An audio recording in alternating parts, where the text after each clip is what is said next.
Hello，大家好，我是立法委员赖品妤。前阵子立法院通过了修宪委员会的名单，我们可以看到里面有不同政党的代表。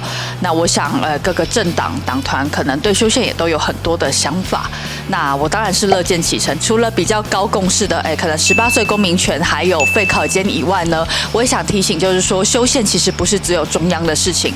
我建议就是不管是委员会或是公听会，也都可以纳入可能地方政府、地方公职，或是说各种民间团体，还有青年多元族群的声音，让整个修宪变得更加的丰富，有更多的讨论。那想知道更多关于修宪的进度和讨论吗？请锁定 Now News 修宪论坛。